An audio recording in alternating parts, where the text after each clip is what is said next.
வருஷத்துல பெரிய மாறுதலை நீங்க பார்க்க போறீங்க. சோத்திரம். இந்த அசையாம நிறைய பேர் உட்காந்துருக்கீங்க. மாறுதலை பார்க்க போறீங்களா இல்லையா? கட்டாயம் மாறுதலை பார்க்க போறீங்க. ஹல்லேலூயா. மாறுதலை நீங்க பெற வரையிலே முயற்சி செஞ்சுக்கிட்டே இருங்க. முயற்சி செய்யுங்க, மாறுதல் கிடைக்காது. திருப்ப முயற்சி செய்யுங்க, மாறுதல் கிடைக்காது. திருப்ப முயற்சி செய்யுங்க, மாறுதல் கிடைக்காது. ஆண்டவர் மாறுதலை அவர் தருவார். ஒருத்தர் ஜுரம் வந்துருச்சான், பயங்கர ஃபீவர். அவர் எங்கேருந்து, ஆப்பிரிக்காவிலேருந்து அமெரிக்காவுக்கு போகணுமா. அமெரிக்காவுக்கு போனால் ஃபீவரில் டாக்டர் சொன்னாங்களாம், நீங்கள் ஃப்ளைட்டில் போகக்கூடாது, நீங்கள் ட்ராவல் பண்ணக்கூடாது அப்படின்ட்டாங்களாம். உடனே இவர் இல்லை, நான் போய் அவனை அடுத்த நாள் மீட்டிங் இருக்குது அப்படின்னு. உடனே ஃப்ளைட்டில் ஏறி உட்காந்தா குளிர் ஜுரம் பயங்கரமாக அடிக்குது. உடனே அந்த ஹேர் ஹோஸ்டஸை கூப்பிட்டு எனக்கு போர்வை கொடுங்க. ஒரு போர்வை போத்தியாச்சு, குளிர் விடலை. ரெண்டாவது போர்வை போத்தியாச்சு, குளிர் விடலை. அப்படியே நடுக்கிட்டு இருக்குது. என்ன பண்ணதுன்னு புரியல. ஃப்ளைட்டில் எடுத்துட்டாங்க, நடுவில் இறங்க முடியாது. நடுவில் இறங்கலாம், எங்கே இறங்கலாம்னா கடல் தான் இருக்கும், கடலில் தான் இறங்கணும். அப்படி போயிட்டு இருக்குது. உடனே அவர் சொன்னாராம், இயேசு சொல்லியிருக்காரு, என் தழும்புகளால் குணமானீர்கள். என்னது? என்னுடைய சொல்லுங்க பார்க்கலாம், எல்லாம் என்னுடைய தழும்புகளால் குணமானீர்கள். அந்த பக்கம் சொல்லுங்க.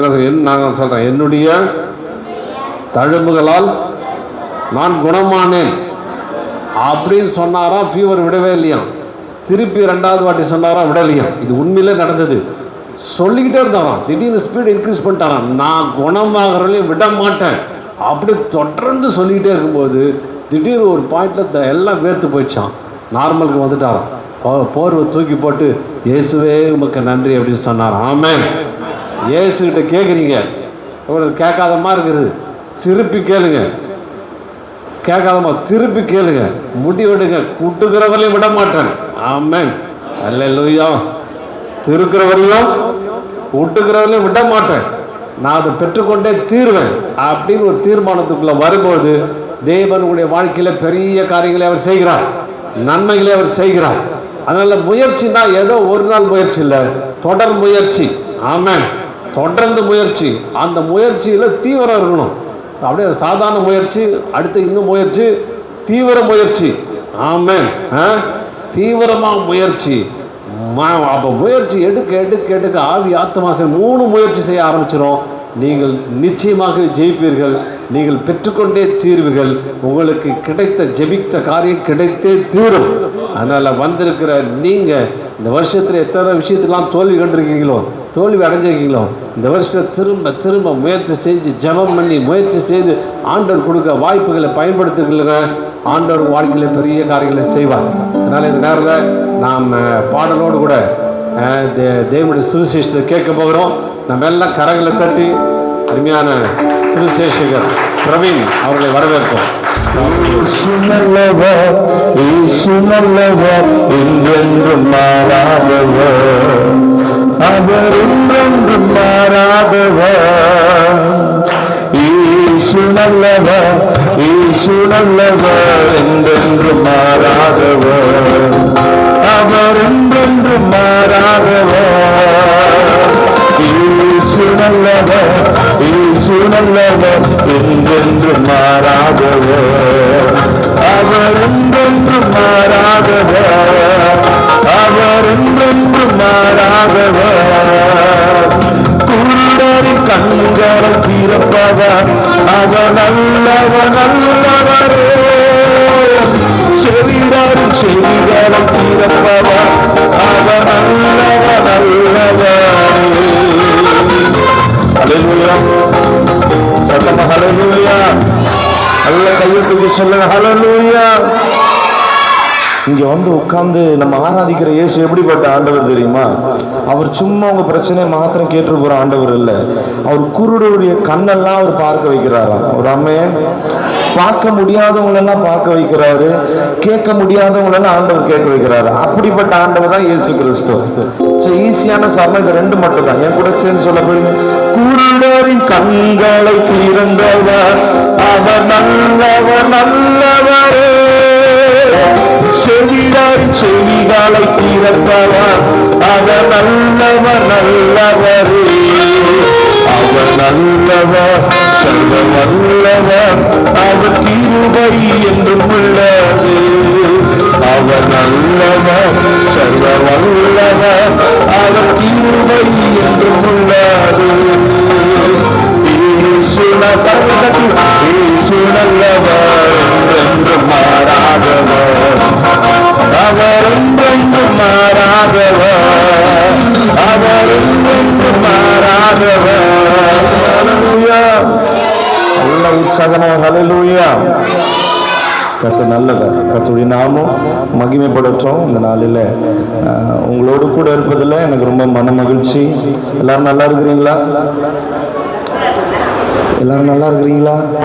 ஏசப்பா இருக்கும்போது எந்த கவலையுமே படக்கூடாது. பக்கத்துல ஒரு 2 பேரை தட்டி சொல்லுங்க, ஏசப்பா இருக்கும்போது நீ கவலைப்படாத. பக்கத்துல தட்டி சொல்லுங்க பார்ப்போம், அவர் உன் கூட தான் இருக்கிறாரு. யாரு உன்னை விட்டுட்டு போனாலும், உன் கணவனை மறந்து போனாலும், உன் பிள்ளைகளை மறந்து போனாலும், மனுஷன் மறந்து போனாலும், ஏசப்பா ஒரு நாள் உங்களை மறக்க மாட்டாரு. ஒரு ஆமென் சொல்லுங்க பார்ப்போம். நல்ல சத்தமா சொல்லுங்க, ஏசப்பா நம்மளை மறக்க மாட்டாரு. ஹல்லேலூயா. நீங்க இருக்கையில நாங்க சேர்ந்து போவாதில்ல. ஹல்லேலூயா. இந்த 2 வார்த்தை தான் நம்ம பாட போறோம். என் கூட சொல்லுங்க பார்ப்போம். இயேசு நீங்க இருக்கையில நாங்க சேர்ந்து போவாதில்ல. இயேசு நீங்க இருக்கையில நாங்க சேர்ந்து போவாதில்ல. நீங்க எல்லாமே பார்த்துக்கொள்வீங்க, நீங்க எல்லாமே பார்த்துக்கொள்வீங்க, நீங்க எல்லாமே பார்த்துக்கொள்வீங்க, நீங்க எல்லாமே பார்த்துக்கொள்வீங்க. சமாதான காரணம் நீங்க தானே, சர்வ வல்லவரும் நீங்க தானே. சமாதான காரணம் நீங்க தானே, சர்வ வல்லவர் நீங்க தானே. நீங்க சொல்லுங்க வாய்ப்பு, நாங்கள் சோர்ந்து போவதில்லை. நீங்க இருக்கையில நாங்கள் சோர்ந்து போவதில்லை. நீங்க எல்லாமே சொல்லுங்க, நீங்க எல்லாமே பார்த்துக்கீங்க, பார்த்துக்கொள்வீங்க, நீங்க எல்லாமே பார்த்துக்கொள்வீங்க, நீங்க எல்லாமே பார்த்துக்கொள்வீங்க. நிறைய பேர் அப்படியே வடைய தட்டி தட்டி தட்டி போட்டு சேர்த்து வச்சுட்டே இருக்கிறீங்க. ராமே, உங்களெல்லாம் கர்த்தர் பெரிய பிசினஸ் மேனா மாத்துவாரு. ராமே சொல்லுங்க. ஹல்லேலூயா. பிரதர் சொன்னது போல நிறைய பிசினஸ் மேன் எல்லாம் தட்டுறாங்க. ஐயா பாட சொன்னார், வடைய தட்டி தட்டி. ராமே ஹல்லேலூயா. சத்தமா சொல்லுங்க ஹல்லேலூயா. கர்த்தர் ரொம்ப நல்லவர். ராமேன்னு சொல்லுங்க பார்ப்போம். நம்ம எல்லாருமே என்ன பண்ண போறோம் தெரியுமா? நம்ம எல்லாம் கிளம்பி போறோம். பக்கத்துல பார்த்து சொல்லுங்க, போறோம். இப்பதான் ஆரம்பிச்சிருக்கிறாங்க, அதுக்குள்ள வச்சிருக்காரு போல இருக்குது. பக்கத்துல பார்த்து சொல்லுங்க, பக்கத்துல திரும்பி நம்ம எல்லாம் போறோம். பக்கத்துல சொல்லுங்க, நம்மளா போறோம். இன்னைக்கு கிளம்பி போக போறோம். இன்னைக்கு நம்மள வைக்க போறாங்க. ஜி ஜி ஜி ஜி. ஹல்லேலூயா. ஹல்லேலூயா. இன்னைக்கு நான் சொல்றேன், இன்னைக்கு இங்க சில வார்த்தைகள்லாம் நம்ம கேட்கிறோம்ல, நல்லா கவனிங்க. இங்க சில வார்த்தைகள் எல்லாம் நீங்க கேட்டு போறீங்கல்ல, அந்த வார்த்தையை எடுத்து போய் நீங்க என்ன பண்றீங்க தெரியல பிரதர். அதெல்லாம் வேக வச்சு நாங்க அப்படியே வடிச்சிருவோம் கீழே. இங்க சில காரியங்கள்லாம் நம்ம சொல்லி கொடுக்குறாங்க பாத்தீங்களா, அதை வாங்கிட்டு அப்படியே இருதயத்துல வச்சுக்காம அதை யாராவது ஒருத்தருக்கிட்டயாவது நம்ம போய் என்ன பண்ண போறோம்? ஷேர் பண்ணணும். சொல்லுங்க பார்ப்போம். போலாமா போலாமா பயணம் போலாமா சுவிசேஷம் அப்படின்னு சொல்லுங்க பார்ப்போம். போலாமா போலாமா பயணம் போலாமா சுவிசேஷம் சொல்ல போலாமா. போலாமா போலாமா பயணம் போலாமா சுவிசேஷம் சொல்ல போலாமா. அங்கே போலாம், இங்கே போலாம், இங்கே போலாமே சுவிசேஷம் சொல்ல போலாமே. சொல்லுங்க, அங்கே போலாம், இங்கே போலாம், இங்கே போலாமே சுவிசேஷம் சொல்ல போலாமே. அங்கே போலாம், இங்கே போலாம், இங்கே போலாமே சுவிசேஷம் சொல்ல போலாமே. போலாமா போலாமா பயணம் போலாமா சுவிசேஷம் சொல்ல. அசங்காரி சொல்ல போலாமா போலாமா பயணம் போலாமா சுவிசேஷம் சொல்ல போலாமா. ஹல்லேலூயா. ஹல்லேலூயா. அந்த ஸ்டார், இந்த ஸ்டார், இந்த ஸ்டார், ரமன் ரமன் அந்த ஸ்டார், இந்த ஸ்டார், எந்த ஸ்டார், சொன்னா சொன்னாரு. அந்த ஸ்டார், இந்த சொந்தக்காரி இந்த காருங்க ஏசப்பா சொந்தக்காருங்க. மறுபடியும் போலாமா போலாமா போலாமா சுவிசேஷம் அசதி சொன்னதா போலாமா போலாமா போலாமா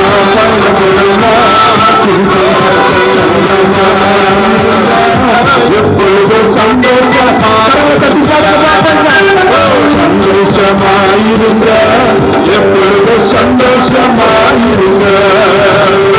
உயர்வானாலும் தாழ்வானாலும் சொல்லுங்க, உயர்வானாலும் தாழ்வானாலும் சர்வவல்ல இயேசு என்னோடு இருக்கிறார், சர்வவல்ல இயேசு என்னோடு இருக்கிறார். சந்தோஷமாயிருங்க, எப்பொழுதும் சந்தோஷமாயிருங்க, சந்தோஷமாயிருங்க, எப்பொழுதும் சந்தோஷமாயிருங்க. உயர்வானாலோ தாழ்வானாலோ, உயர்வானாலோ தாழ்வானாலோ சர்வவல்ல தேவன்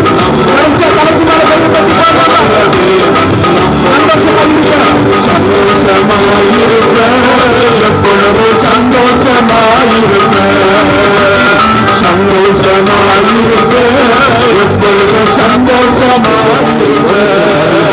நான் பேச போறேன். என்கிட்ட ஆண்டவர் பேசின காரியத்தை வார்த்தையோடு சில பாடலோடு நான் என்ன பண்ண போறேன், உங்ககிட்ட சொல்ல போறேன். வேதத்துல வசனம் சொல்லப்படுகிறது. மத்தேயு 11ஆம் அதிகாரம் 28வது ஒரு வசனம் எனக்கு ரொம்ப பிடிச்ச வசனம். நான் எங்க கிராமத்துக்கு போனாலும் எங்க ஜனங்களுக்கு பார்த்தாலும் ரொம்ப எளிமையான ஒரு வார்த்தையை ஏசப்பா ஜனங்களுக்கு சொன்ன வார்த்தை என்னன்னு சொன்னா, இந்த மத்தேயு என்கின்ற புஸ்தகத்துல 11ஆவது அதிகாரத்துல ஆண்டவர் இயேசு கிறிஸ்து உங்களை மாதிரி இருக்கிற சாதாரணப்பட்ட ஒரு ஜனங்களை, நம்மளை போல ஒரு சாதாரணப்பட்ட ஜனங்களை பார்த்து சொன்ன வார்த்தை என்ன தெரியுமா? வருத்தப்பட்டு பாரம் சுமக்கிறவர்களே நீங்கள் எல்லாரும் என்ன பண்ணுங்க, என்கிட்ட வாங்க, நான் உனக்கு என்ன பண்றேன், இளைப்பாறுதல் தருகிறேன். வசனத்தை நல்லா கவனிங்க. வருத்தப்பட்டு பாரம் சுமக்கிறவர்களே நீங்கள் எல்லாரும் என்ன பண்ணுங்க, என்கிட்ட வாங்க, நான் உனக்கு என்ன பண்றேன், இளைப்பாறுதல் கொடுக்கிறேன், நான் உனக்கு சமாதானத்தை கொடுக்கிறேன். அப்படி யார் சொல்றது? இயேசுப்பா சொல்றாரு. உங்களையும் என்னையும் பார்த்து, உங்க குடும்பத்தை பார்த்து, நீ படிக்கிற பிரயாசம், நீ இவ்வளவு நாள் கஷ்டப்படுற பத்தியா, உனக்குள்ள ஒரு பாரம் இருக்கும்ல, உங்க கணவனை குறிச்சு, உங்க பிள்ளைய குறிச்சு, உங்க குடும்பத்தை குறிச்சு, ஐயோ என் குடும்பம் இப்படி இருக்கு, என் வீடு இப்படியே இருக்குது, என் பிள்ளை இப்படியே இருக்குது, சரியா படிப்பு வர மாட்டேங்குது, சரியான வேலைக்கு போக மாட்டேங்குது, என் கணவன் இந்த பழக்கத்திலிருந்து வெளியே வர மாட்டேங்கிறாங்க, என் குடும்பம் இப்படியே இருக்குது, இதுக்கு என்னதான் சொல்யூஷன்? யார் என் பாரத்தை சுமப்பா? யார் என் கஷ்டத்தை கேட்பா? நான் சொல்றேன், எந்த மனுஷனும் உன் பாரத்தை தூக்கி சுமக்கவே மாட்டான். ஒரு ஆமேன் சொல்லுங்க பார்ப்போம். எந்த மனுஷனும், யாராவது உங்கள்கிட்ட நீங்க ஒரு 2 லட்சம் ரூபாய் கடனா இருக்கிறீங்க, ஆமா உங்க 2 லட்ச ரூபாய் கடனை நான் 1 லட்ச ரூபாய் அடைக்கிறேன்னு சொல்லி இன்னைக்கு வெள்ளையும் சொல்லியுமா சட்டை போட்டு வந்தா நான் உங்களை பார்த்து சொல்லுவேன்னா? ஒரு ஆறுதலுக்காவது நீங்க சொல்லுவீங்க பிரதர். ஒரு ஆறுதலுக்காது இல்ல, நீங்க அப்படிலாம் இல்ல, நீங்க ரொம்ப நல்லவர், நீங்க சொல்லுவீங்க. பார்த்துக்கோங்க, மனுஷன் அப்படிதான். எந்த மனுஷனும் என்ன பண்ண மாட்டான், உங்க பாரத்தை உங்க கஷ்டத்தை என்ன பண்ண மாட்டான், தூக்கி சுமக்க வரவே மாட்டாங்க. எந்த மனுஷனும் வர மாட்டாங்க, எந்த தெய்வமும் வராது. ஆனா ஏசப்பா ஒரு மனுஷனை பார்த்து, ஒரு கூட்டத்தை பார்த்து அவர் சொல்றாரு, வருத்தப்பட்டு நீ பாரம் சுமக்கிறியா, ரொம்ப கஷ்டப்பட்டு பிரயாசம், ரொம்ப வருஷமா இந்த வியாதியை தூக்கி நீ சுமக்கிறியா, ரொம்ப வருஷமா உனக்குள்ள இந்த வியாதி இல்லை, ரொம்ப வருஷமா இந்த கடன் பிரச்சனையில கஷ்டப்படுறல, ரொம்ப வருஷமா இந்த தண்டல் கட்டி கட்டி கட்டி வட்டி மேல வட்டி கட்டி கட்டி சோர்ந்து போயிட்டு ஆண்டவர் சொல்றாரு, வருத்தப்பட்டு அவ்வளவு பெரிய பாரத்தை நீ தூக்கி சுமந்துட்டு இருக்கிறியா? ஆண்டவர் சொல்றாரு, என் கிட்ட வா, நான் உனக்கு இளைப்பாறுதல் கொடுக்கிறேன். ஒரு ஆமேன்னு சொல்லலாமா? இன்னைக்கு உங்களை பார்த்து நான் சொல்றேன், இன்னைக்கு உங்களுடைய பாரத்தை தூக்கி சுமக்க, உங்களுடைய பிரச்சனையை தூக்கி சுமக்க ஒருத்தர் வருவார்னு சொன்னா இயேசுப்பாவை தவிர வேற யாருமே வரமாட்டாங்க. நான் தைரியமா சொல்ல முடியும். ஒரு ஆமேன்னு சொல்லுங்க பார்ப்போம். அவரை தவிர வேற யாராலையுமே உங்களுடைய பிரச்சனையை, உங்க கஷ்டத்தை யாராலையுமே என்ன பண்ண முடியாது, புரிஞ்சு கொள்ளவே முடியாது. ஆண்டவர் அவ்வளவு அழகா உங்களை என்ன பண்ணிருக்கிறாரு, புரிஞ்சிருக்கிறார். வேதத்துல ஒரு கதையை நான் உங்களுக்கு சொல்றேன். மார்க்கு புஸ்தகம் 5வது அதிகாரத்துல வாசிக்கும் பொழுது, மார்க்கு புஸ்தகம் 5வது அதிகாரம், அதுல ஒரு கதை ஒண்ணு போட்டிருக்குது. அங்க பெரும்பாடு உள்ள ஸ்திரீன்ற ஒரு தாயாரை குறித்து வேதத்தை நம்ம வாசிக்க முடியும். அப்போ ஆண்டவர் இயேசுப்பா என்ன பண்றாரு, அந்த கிராமத்துக்குள்ள, இங்க கணத்தூரா கணத்தூரா குன்னத்தூர். இந்த குன்னத்தூர்ல ஆண்டவர் இயேசு கிறிஸ்து என்ன பண்றாரு? சுத்தி நடந்து வந்துட்டே இருக்கிறாரு. அப்போ ஆண்டவர் இயேசுவை பற்றி கேள்விப்பட்ட உடனே அந்த சகோதரிக்குள்ள ஒரு எண்ணம். அந்த சகோதரிக்கு என்ன பிரச்சனைனா, 12 வருஷமா அவங்களுக்கு என்ன பெரும்பாடு, உதிரப்போக்கு. அவங்களால எங்க போனாலும் சுகப்படுத்த முடியல. எத்தனையோ ட்ரீட்மெண்ட் எடுக்கிறாங்க, எத்தனையோ டாக்டர்ஸை போய் பார்க்கறாங்க, எத்தனையோ மருத்துவர்களை போய் பார்க்கறாங்க. யாராலுமே அவங்களுக்கு என்ன பண்ண முடியல? சுகத்தை கொடுக்க முடியல. ஒரு ஆமென் சொல்லுங்க. இன்னும் இந்த உலகத்துல சுகப்படுத்த முடியாத எத்தனையோ வியாதிகள் உண்டு. உலகத்துல சொல்லுவாங்க அதுக்கு மெடிசன் கண்டுபிடிச்சிட்டோம், அது பண்ணிட்டோம், இது பண்ணிட்டோம். ஆனா வேதத்துல ஒரு வசனத்தை நான் உங்களுக்கு வாசிக்கிறேன். அப்பொழுது 12 வருஷமாய் பெரும்பாடு உள்ள ஒரு ஸ்திரீ அநேக வைத்தியர்களால மிகவும் வருத்தப்பட்டு, ஒரு ஆமென் சொல்லுங்க பார்ப்போம். அநேக மருத்துவர்களால வைத்தியர்களால மிகவும் வருத்தப்பட்டு தனக்கு உண்டானவைகள் எல்லாவற்றையும் செலவழித்தும் சற்றாகிலும் குணமடையாம ரொம்ப வருத்தத்தோடு உட்கார்ந்து இருக்கிறாங்க. ஆமென் சொல்லுங்க. இந்த கதையை வாசிக்கும் போது எத்தனை பேர் உங்க லைஃப் ஞாபகம் வருது? நான் எத்தனையோ டாக்டரை பார்த்துட்டேன், எத்தனையோ மருத்துவரை பார்த்துட்டேன், எத்தனையோ வைத்தியரை பார்த்துட்டேன். நான் எடுக்காத ட்ரீட்மெண்டே கிடையாது. நான் என்னெல்லாமோ பண்ணி பார்த்துட்டேன். ஒரு ஆமென் சொல்லுங்க பார்ப்போம். நான் என் பணத்தை செலவு பண்ணிட்டேன். நான் சென்னை போய் பார்த்துட்டேன், இங்க நான் பாண்டிச்சேரி போய் பார்த்துட்டேன், செங்கல்பட்டு போய் பார்த்துட்டேன், காஞ்சிபுரம் போய் பார்த்துட்டேன். எந்த டாக்டருமே எனக்கு கை கொடுக்கல. என் பணம் எல்லாம் செலவழிஞ்சதுதான் வீணு. அப்போ அந்த ஒரு செய்தி வருது. என்ன செய்தினா, எப்ப இயேசுப்பான்றவரும் ஒருத்தர் என்ன பண்றாரு, இந்த கிராமத்து வழியா நடந்து போறாருன்றத இந்த வார்த்தை யாருடைய காதுக்கு போகுது? அந்த 12 வருஷமா உதிரப்போக்குல பெரும்பாடு உள்ள ஒரு ஸ்திரீ இருக்கிறாங்க பாத்தியா, என்ன சுகப்படுத்த யாருமே இல்லை. நல்லா யோசிச்சு பாருங்க. ஒரு பெண்ணு வீட்டுக்கு தூரமா இருந்தா அவங்க என்ன பண்ணுவாங்க? 3 நாள் 4 நாளைக்கு என்ன பண்ணுவாங்க? ஒதுக்கி வச்சிருவாங்க. அவங்ககிட்ட பேச மாட்டாங்க, அவங்களோட புழங்க மாட்டாங்க. ஆனா 12 வருஷம், எத்தனை வருஷம்? சத்தமா சொல்லுங்க. எத்தனை வருஷம்? 12 வருஷம் ஒரு பொம்பளை பிள்ளைய அந்த ஊரே என்ன பண்ணிருக்கோம்? எப்படி பார்த்திருக்கோம் அவங்கள? ஹலோ, இருக்கீங்களா? ஒரு 3 நாள் 4 நாளைக்கு அவங்க என்ன பண்ணிடுவோம்? சில சமுதாயங்கள் ஒதுக்கி வைக்கிற சூழ்நிலையில 12 வருஷமா, 1 நாள் இல்ல, 2 நாள் இல்ல, 2 மாசம் இல்ல, 3 மாசம் இல்ல, 12 வருஷம் அந்த இளம் பெண் என்ன பண்ணிட்டாங்க? அந்த பெண்ணை பார்க்கும் போதெல்லாம் எவ்வளவு கேவலமா பேசியிருப்பாங்க, ஏளனமா பேசியிருப்பாங்க, அவளை ஒதுக்கி இருப்பாங்க. ஒரு ஃபங்க்ஷன் அவளை சேர்த்திருக்க மாட்டாங்க. ஒரு நல்ல காரியத்துக்கு நீ வாமா, இங்க வந்து உட்காரு, இதை சாப்பிடு, இதை பண்ணுன்னு சொல்லி அந்த பெண்ணை என்ன பண்ணிருக்க மாட்டாங்க? ஒரு வீட்டுல நல்ல காரியத்துக்கு சேர்த்திருக்க மாட்டாங்க. 12 வருஷமா அவளுக்கு இருந்த வியாதியை காட்டிலும் அவன் மனசு எவ்வளவு உடைஞ்சிருக்கும். இன்னைக்கு எத்தனை பேர் அப்படி போயிருந்திருப்பீங்க? என்ன எந்த கூட்டத்திலுமே சேர்க்க மாட்டேங்கிறாங்க பிரதர். இன்னைக்கு நிறைய ஃபங்க்ஷன் எல்லாம் என்ன போனா சேர்க்க மாட்டேங்கிறாங்க. எனக்கு படிப்பு இல்லை, எனக்கு அறிவு இல்லை, எனக்கு அழகு இல்லை, எனக்கு வசதி இல்லை. எந்த கூட்டத்தில் என்னென்ன பண்ண மாட்டேங்கிறாங்க? சேர்க்க மாட்டேங்கிறாங்க. ஆனா அந்த 12 வருஷம் பெரும்பாடு உள்ள ஸ்திரீ இருக்கா பாத்தீங்களா? ஆண்டவர் இயேசுப்பான்னு ஒருத்தர் வராரு, அவர் எல்லாருக்கும் சுகத்தை கொடுக்கிறான்னு சொன்னதும் அவளுக்குள்ள இருந்த விசுவாசம் என்ன தெரியுமா? இயேசுப்பா என் தலை மேல கையை வைக்கணும், என் வீட்டுக்கு வரணும்னா அவ எதிர்பார்க்கவே இல்லை. அவ போய் பண்ணது என்ன தெரியுமா? ஒரு வசனத்தை நான் வாசிக்கிறேன், கேளுங்க. இயேசுவை குறித்து கேள்விப்பட்டு நான் அவருடைய வஸ்திரங்களை ஆகிலும் தொட்டா நான் என்ன பண்ணிடுவேன்? ஒரு ஆமென் சொல்லுங்க பார்ப்போம். இப்ப ஆண்டவர் இயேசு கிறிஸ்து எவ்வளவு வல்லமை உள்ளவர், எவ்வளவு நல்லவர். அந்த வாலிப பெண்ணு நினைக்கிறா, எனக்கு 12 வருஷமா பிரச்சனை இருக்குது, நான் எத்தனையோ டாக்டரை பார்த்துட்டேன், எல்லாருமே கைபிடிச்சிட்டாங்க, என் பணம் என் சொத்து எல்லாத்தையும் செலவு பண்ணிட்டேன். இப்ப அந்த வாலிப பிள்ளைக்குள்ள இருதயத்தில் இருக்கிற என்ன தெரியுமா? அந்த வாலிப பிள்ளை இருதயத்தில் இருக்கிற என்ன தெரியுமா? ஏசப்பாவுடைய அந்த டிரெஸ் வாரத்தை தொட்டுட்டா நான் சுகம் ஆயிடுவேனே. ஒரு ஆமென் சொல்லுங்க பாப்போம். ஏன் தெரியுமா? அந்த பிள்ளைக்கு உள்ள இருந்த விசுவாசம், நம்பிக்கை. இன்னைக்கு நான் உங்களை பார்த்து சொல்றேன், இன்னைக்கு உங்களுக்கு பெரிய பிரச்சனை இருக்கலாம். நீங்க 10 வருஷமா, 12 வருஷமா, 20 வருஷமா, இல்ல சில 40 வருஷமா நிறைய நாள் நீங்க கஷ்டப்பட்டு இருக்கலாம். உங்க குடும்பத்தினால, உங்க உறவுனால, உங்க நண்பரால, ஏதாவது ஒரு விதத்துல நீங்க கஷ்டப்பட்டு இருக்கலாம். நல்லா கவனிங்க.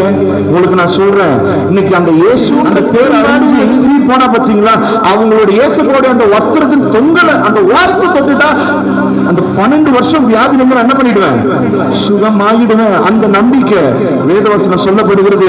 அவ அந்த வஸ்திரத்தின் ஓரத்தை தொட்ட மாத்திரத்துல அவருடைய உதிரம் என்ன பண்ணிடுச்சா, ஸ்டாப் ஆயிடுச்சு, நின்றுடுச்சு. அவருடைய வியாதி உடனே நின்றுச்சான். நாளைக்கு இல்ல, இன்னைக்கு ஒரு ஹாஸ்பிட்டல்ல ஊசி போட்டா என்ன சொல்லுவாங்க, ஒரு 3 நாள் சாப்பிடுங்க, 3 நாளுக்கு அப்புறம் சரியாயிடுமா டாக்டர், சரியாகுனா மறுபடியும் வாங்க. ஒரு ஆமீன் சொல்லுங்க பாப்போம். ஆனா ஆண்டவர் இயேசு கிட்ட நம்பி வர பிள்ளைங்களை ஆண்டவர் ஒரே செகண்ட், ஒரே ராத்திரியில் ஆண்டவர் சுகப்படுத்த முடியும். ஒரு ஆமீன் சொல்ல மாட்டீங்களா? நல்ல சத்தமா சொல்லுங்க ஆமீன். வஸ்திரத்தின் ஓரத்தை தொங்கல தொட்ட மாத்திரத்துல ஏசப்பா மேல இந்த வல்லமை அவருடைய டிரெஸ் வழியா போய் அவனுக்குள்ள ஒரு கரண்ட் பாஸ் ஆன மாதிரி அவருடைய வியாதி உடனே நின்று போச்சான். ஆமீன் சொல்லுங்களேன். ஆண்டவர் சொல்றாரு, என்னை யாரோ தொட்டாங்க, என் வஸ்திரத்தை யாரோ தொட்டாங்க, எனக்குள்ள ஏதோ ஒரு கரண்ட் ஷாக் மாதிரி போச்சுன்னு ஆண்டவர் சொல்லி அந்த பெண்ணை கூப்பிட்டு சொல்றாரு, மகளே, உன் விசுவாசம் உன்னை ரட்சித்தது, நீ சமாதானத்தோட என்ன பண்ணு. ஒரு ஆமீன் சொல்லுங்களேன். இன்னைக்கு நான் உங்களை பார்த்து சொல்றேன், நீங்க எல்லாம் சமாதானத்தோடு இங்க இருந்து நீங்க கடந்து போவீங்க. ஒரு ஆமீன் சொல்ல மாட்டீங்களா? சொன்ன ஆமீன் சொல்லணும். ஆமென். நீங்க எல்லாம் சமாதானத்தோட போவீங்க அப்படின்னு சொன்னா நான் சொல்ல கூடாது, நீங்க உடனே ஆமென் நான் போவேன் அப்படின்னு சொல்லிடணும். ஹல்லேலூயா. சத்தமா ஹல்லேலூயா, நல்ல சத்தமா ஹல்லேலூயா. ஆண்டவர் தான் சொல்றாரு, உன் விசுவாசம் உன்னை ரட்சிக்கும். இன்னைக்கு ஏசப்பாவை நம்பி வந்து உட்கார்ந்து இருக்கிறீங்கல்ல, நீங்க ஏசப்பாக்காக தானே வந்திருக்கிறீங்க. இல்ல பிரதர், அக்கடான்னு போயிட்டு என்ன உச்சி இழுத்துன்னு வந்துட்டாங்க. இங்க இன்னைக்கு ஏசப்பாக்கு ஏசப்பாவுடைய வார்த்தையை கேட்கணும். அண்ணன் கூப்பிடுறாங்க, உங்களுக்காக ஜெபிக்கிறாங்க. அந்த ஏசப்பா மேல இருக்கிற ஏதோ ஒரு நம்பிக்கை வந்து உட்கார்ந்து இருக்கிறீங்க பாத்தீங்களா? இன்னைக்கு நான் உங்களை பார்த்து சொல்றேன், உன் விசுவாசம் உன்னை ரட்சிக்கும். கர்த்தர் உன் வியாதியை மாற்றுவாரு, உன் கடனை மாற்றுவாரு, உன் பிரச்சனையை மாற்றுவாரு. நான் சொல்றேன், இன்னைக்கு சிலர்லாம் பார்த்தா எப்ப பார்த்தாலும் அழுகு மூஞ்சியா இருப்பாங்க. எப்படி இருப்பாங்க சொல்லுங்க சத்தமா, எப்படி இருப்பாங்க? ஒரு பழமொழி ஒண்ணு இருக்கு, அகத்தின் அழகு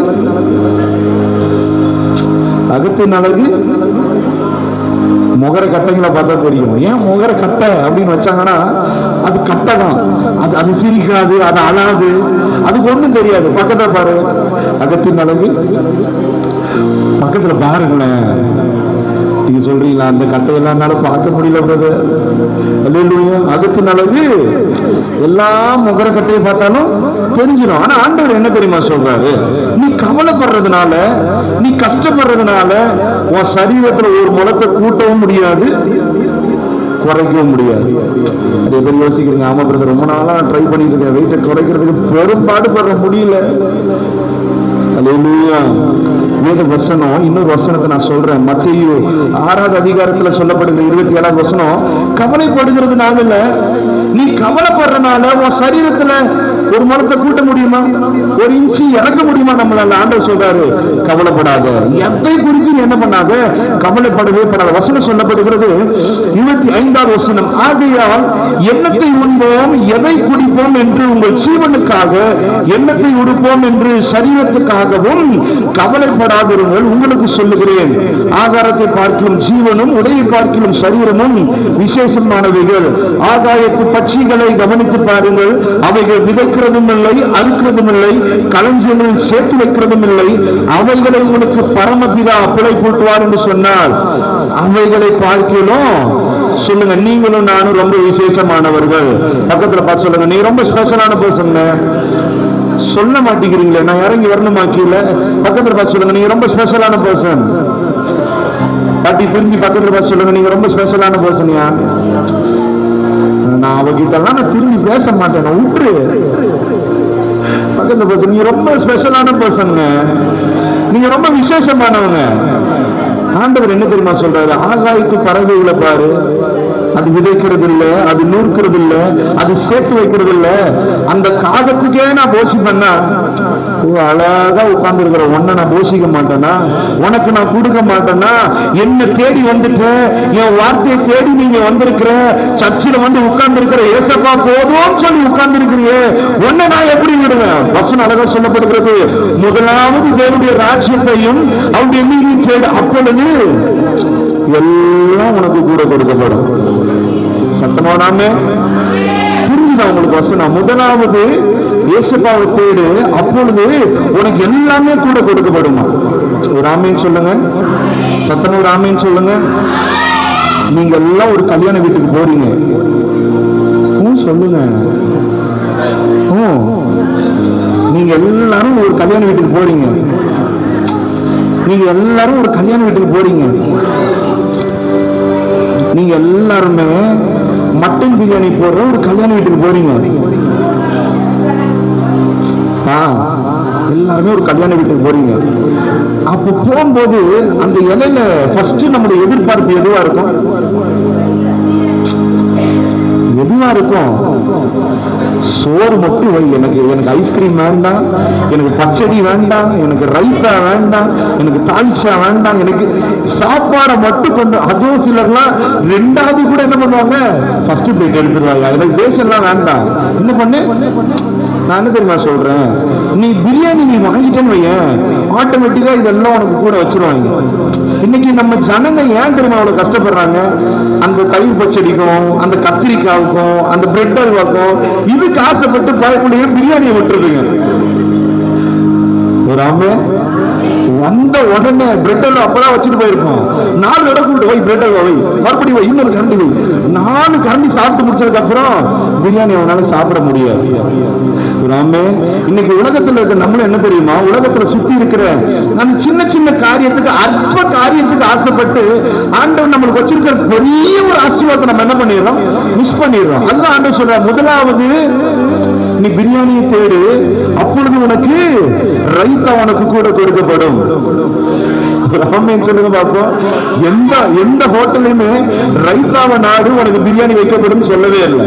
உலகத்துல அந்த பிரியாணிக்கு இப்படி ஒரு தியரி இருக்குன்னு சொன்னா ஆண்டவர் ராமன் சொல்லுங்க பாப்போம். முதலாவது தேவனுடைய ராஜ்யத்தை, இயேசுப்பாவை என்ன தேடு, என்ன நோக்கி பாரு, அப்பொழுது உனக்கு இவைகள் எல்லாம் உனக்கு என்ன பண்ணும் கூட. அதெல்லாம் எக்ஸ்ட்ராவா உனக்கு கொடுக்கப்படும். இன்னைக்கு எதெல்லாம் ஃப்ரீ நினைச்சிருக்கோமோ அதுக்கு தான் நம்ம போய் அடிச்சுட்டு நிற்போம்.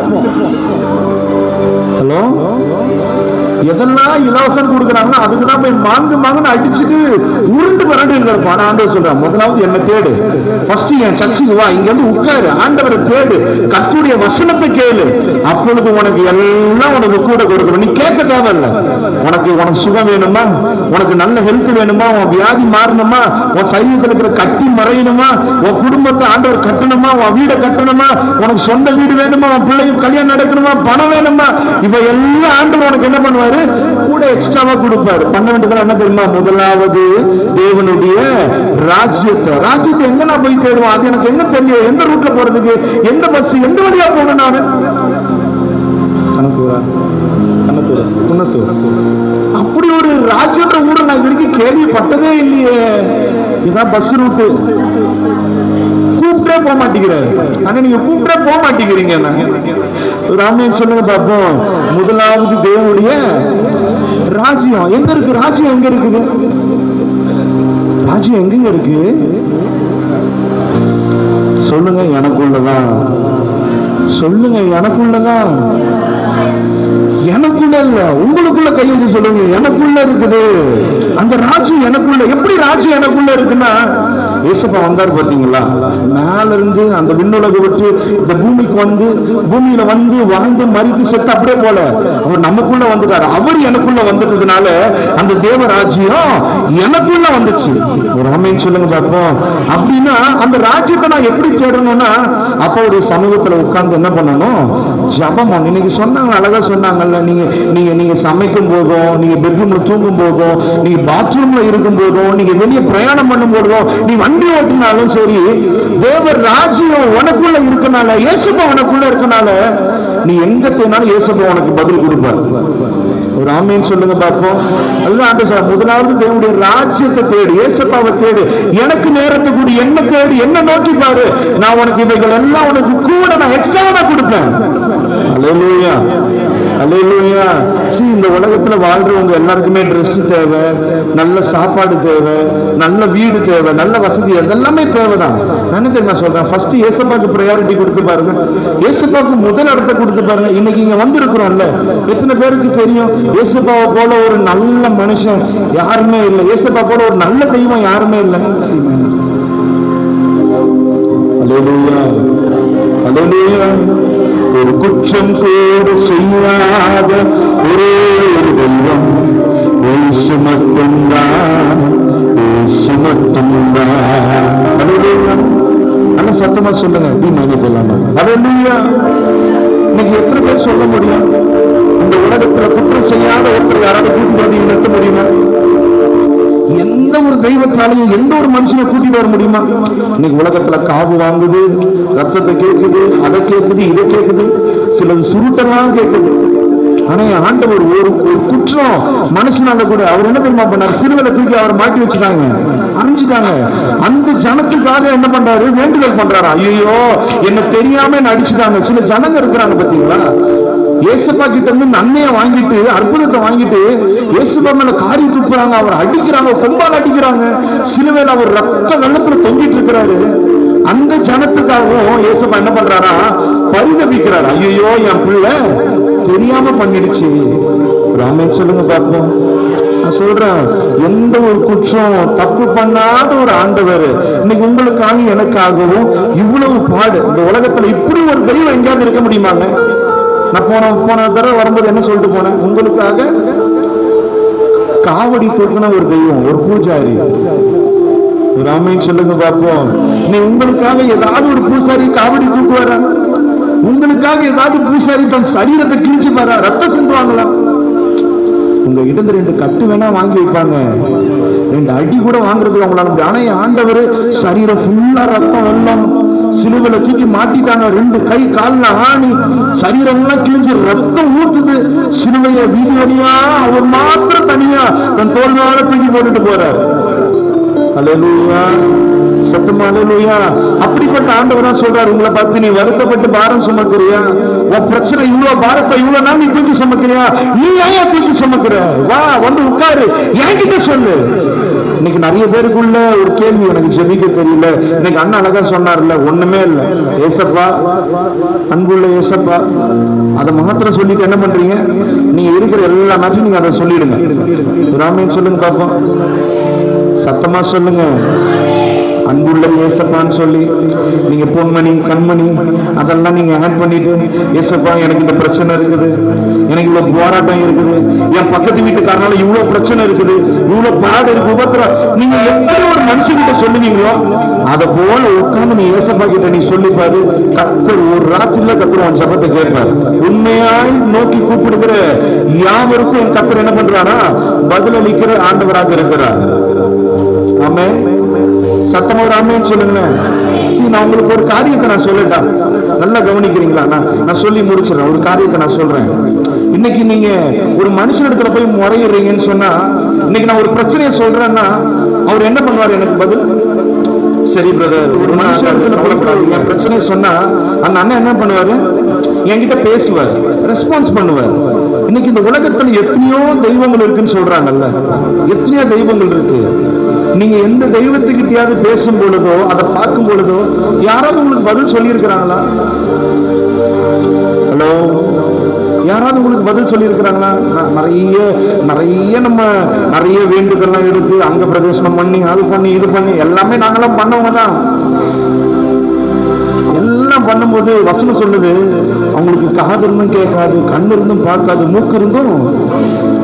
ஆனா வேதத்துல ஆண்டவர் இயேசு கிறிஸ்து உண்மை உள்ள தெய்வம், உன்னை போல என்ன போல மனுஷனா வாழ்ந்த தெய்வம். நான் சொல்றேன், இந்த உலகத்துல எத்தனையோ மனுஷங்க தெய்வமா வாழ்வதற்கு முயற்சி பண்ணாங்க. நான் மறுபடியும் சொல்றேன், இந்த உலகத்துல எத்தனையோ மனுஷங்க தெய்வமா வாழ்வதற்கு முயற்சி பண்ண போதிலும் ஒரே ஒரு தெய்வம் மட்டும்தான் உன்னை போல என்ன போல மனுஷனா வாழ்வதற்கு இந்த பூமிக்கு வந்தார். ஒரு ஆமென் சொல்லி இருக்கணும் நீங்க. அவர் தான் ஏசப்பாங்க. ஏன் சொல்லுங்க? நீங்க பேசுறதுக்கெல்லாம் ஒரு பதில் சொல்லணும்ல. நீங்க முறையிறதுக்கெல்லாம் உன்னை கட்டி பிடிச்சு நீ அழாதப்பா, நீ வரி பண்ணாத, உன் கண்ணீரை நான் தொடப்பேன், உன் பிரச்சனையை நான் மாத்துவேன். ராமின்னு சொல்லுங்களேன். இன்னைக்கு ஆண்டவர் தான் சொல்றார், நீ வருத்தப்பட்டு இவ்வளவு நாள் பாரத்தை தூக்கி சுமக்கிறியா, இவ்வளவு பிரச்சனையை தூக்கி சுமக்கிறியா, அம்மா கத்துருவோம் பாரத்தை மாத்துவார். ஒரு ஆமீன் சொல்லுங்க. பாட்டிமா தயங்கி சொல்றாங்க, ஆமீன் சொல்லலாமா வேணாமா ஏதாவது சொல்லுவாங்களா? ஒரு ஆமீன் தயங்கவே தயங்காது, எப்பெல்லாம் தோணுதோ நீ ஆமீன் சொல்லிடு. ஆமென், அல்லேலூயா. நீ வருத்தப்பட்டு நீ தூக்கி சுமக்கிறியா, உன் பிரச்சனை எல்லாம் இங்க வந்து முறையிடு, இங்கதான் வரணும்னு இல்லை. நீ இருக்கிற இடத்துல ஏசப்பா மனசார, ஏசப்பா இந்த பிரச்சனையை மாத்துங்கன்னு சொல்லு. ஆண்டவன் உன் பிரச்சனையை, உன் பாரத்தை தீர்றதுக்குள்ள ஆண்டவர் மாத்துவார். மாத்துவாரா மாட்டாரா? மாத்துவார். ஒரு ஆமீன் சொல்லுங்க பார்ப்போம். சோ இன்னைக்கு வசனம் என்ன தெரியுமா? நீ வருத்தப்பட்டு நீ தூக்கி சுமக்கிற உன் பாரத்தை எல்லாம் ஏசப்பா மேல வச்சிடு. இன்னைக்கு உன் பாரத்தை தூக்கி சுமக்க யாருமே இல்லை, எந்த மனுஷனும் வரமாட்டான், யாருமே இருக்க மாட்டாங்க. கட்டின கனவு கூட உன்னை சில நேரத்தில் என்ன பண்ண மாட்டாங்க, பிரச்சனை என்னன்னு விசாரிக்க மாட்டாங்க. ஆனா என் ஆண்டவர் சொல்றாரு, வருத்தப்பட்டு நீ இவ்வளவு நாள் இவ்வளவு கஷ்டப்பட்டு அந்த பாரத்தை தூக்கி சுமக்கிற, என் கிட்டவா. இன்னைக்கு இந்த வார்த்தை எவ்வளவு வெளியேற பெற்ற வார்த்தை தெரியுமா? இன்னைக்கு யாராவது இந்த வார்த்தை உங்களை பார்த்து சொல்ல முடியுமா? கஷ்டப்படுறீங்களா, எங்க வீட்டுக்கு வாங்க, நான் உங்களுக்கு சோறு போடுறேன், யாராவது சொல்லுவாங்களா? எவ்வளவு ஸ்பீடா சொல்றீங்க பாத்தீங்களா? அல்லேலூயா, அல்லேலூயா. வீட்டுல கறி வாங்கி வச்சிருந்தாலும் மறைச்சு வைப்போமே தவிர 2 பேரும் கூப்பிட்டு சோறு போட மாட்டோம். அல்லேலூயா. ஆனா ஆண்டவர் சொல்றாரு, வருத்தப்பட்டு பாரம் சுமக்க நீ என்கிட்ட வா, நான் உனக்கு இளைப்பாறுதலை கொடுக்கிறேன், நான் உனக்கு ரெஸ்ட் கொடுக்கிறேன். நீ வியாதியில இருக்கிறியா, பிரச்சனை இருக்கிறியா, குடும்ப சாபத்துல இருக்கிறியா, எந்த சூழ்நிலை. அந்த பெரும்பாலுள்ள ஸ்திரீ கதை கேட்டீங்கல்ல, 12 வருஷம் அந்த ஸ்திரீ சரீரத்தினால மாத்திரமல்ல மன ரீதியில எவ்வளவு பிரச்சனை ஃபேஸ் பண்ணிருப்பாங்க. ஊர் ஒதுக்கி வச்சிருக்கோம், அவமானப்படுத்தி இருக்கோம், இல்லாத பிள்ளைதான் பேசியிருப்பாங்க, கேவலமா பேசியிருப்பாங்க. அதெல்லாம் அந்த பொம்பளை பிள்ளை, அந்த வாலிப பிள்ளை அதை தாண்டி அவளுக்குள்ள அந்த விசுவாசம் என்ன தெரியுமா? ஏசப்பா போய் பார்த்தா, அவர்கிட்ட சொன்னா ஏதாவது ஒரு அற்புதம் நடக்கும். போனா வஸ்திரத்தை தொட்டா சுகத்தை பெற்றுக்கொண்டா. ஆமென் சொல்லுங்க. இன்னைக்கு நான் உங்களை பார்த்து சொல்றேன், உன் வாழ்க்கையில கர்த்தர் ஒரு அற்புதத்தை, ஒரு சுகத்தை ஆண்டவர் கொடுக்கணும்னு சொன்னா ஏசப்பாவை நம்பி அவரை விசுவாசித்து ஆண்டவர் செய்து முடிப்பார். சத்தமா ஒரு ஆமென் சொல்லுங்க பார்ப்போம். நல்லா 2 கரங்களை சேர்த்து ஆமென், ஆண்டவர் எனக்கு செய்வாரு, எனக்கு அற்புதத்தை செய்வாரு, எனக்கு சுகத்தை கொடுப்பாரு. அப்பா வீட்டுல